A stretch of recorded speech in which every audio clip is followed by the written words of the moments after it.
Data science keeps ranking as one of the hottest jobs in the last few years. This is mainly because of the high pay, great benefits, and remote work. But these positions usually require an advanced degree to land a multiple six-figure job. Because of that, it's somewhat of a mystery to people of what data scientists actually do. As a senior data scientist, I often get asked, what are the math topics that you actually use on the job? In this video, I'll discuss the topics in math that I use the most and how I use the math as a data scientist. If you're new to the channel, I make data science and math education videos. If that sounds interesting, consider subscribing. To provide some context, I need to clarify that there are many data science types that exist, but specifically, I'm a traditional data scientist who builds predictive models to solve business problems. In mathematical language, we can think about these models as function approximations, where the input is data we've collected and the output is a key metric to predict, such as customer retention or profit. This takes me to the first math topic. The first math skill that I use is basic math.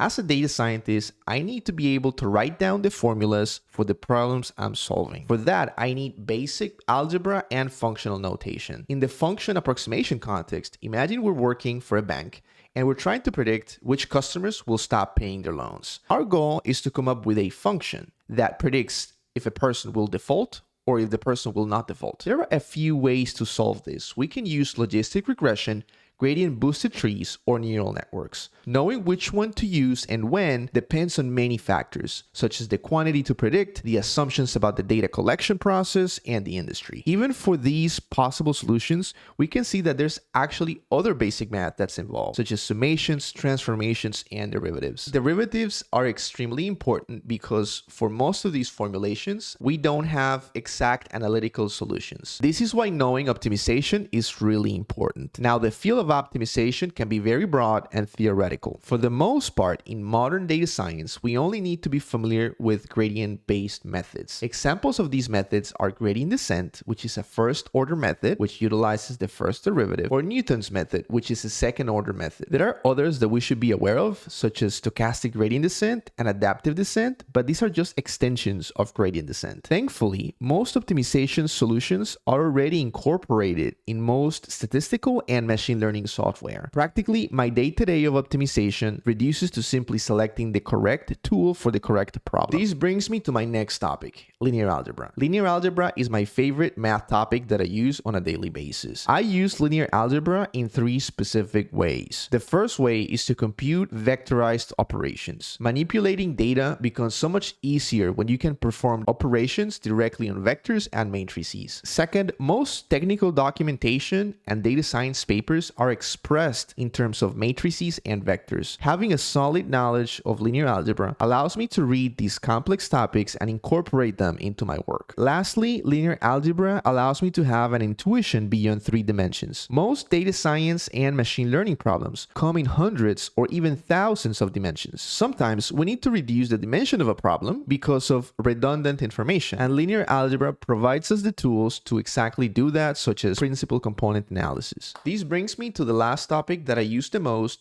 on my day-to-day work, and you can probably guess what it is. It's statistics. From a practical standpoint, most of the data that we collect is actually a sample from a population. Since I'm making predictions based on this sample, I need to understand key measures about the sample to ensure that the predictions will generalize to unseen data. Statistics provides me with the tools to quantify uncertainty around my predictions, and more importantly, it provides me the tools to communicate my findings to non-technical users. My daily use of statistics involves computing histograms, averages, and medians to understand the distributions, but also statistical inference procedures such as hypothesis testing and confidence interval estimation. If you found this video interesting or learned something you didn't know already, make sure to give this video a thumbs up and see you in the next one.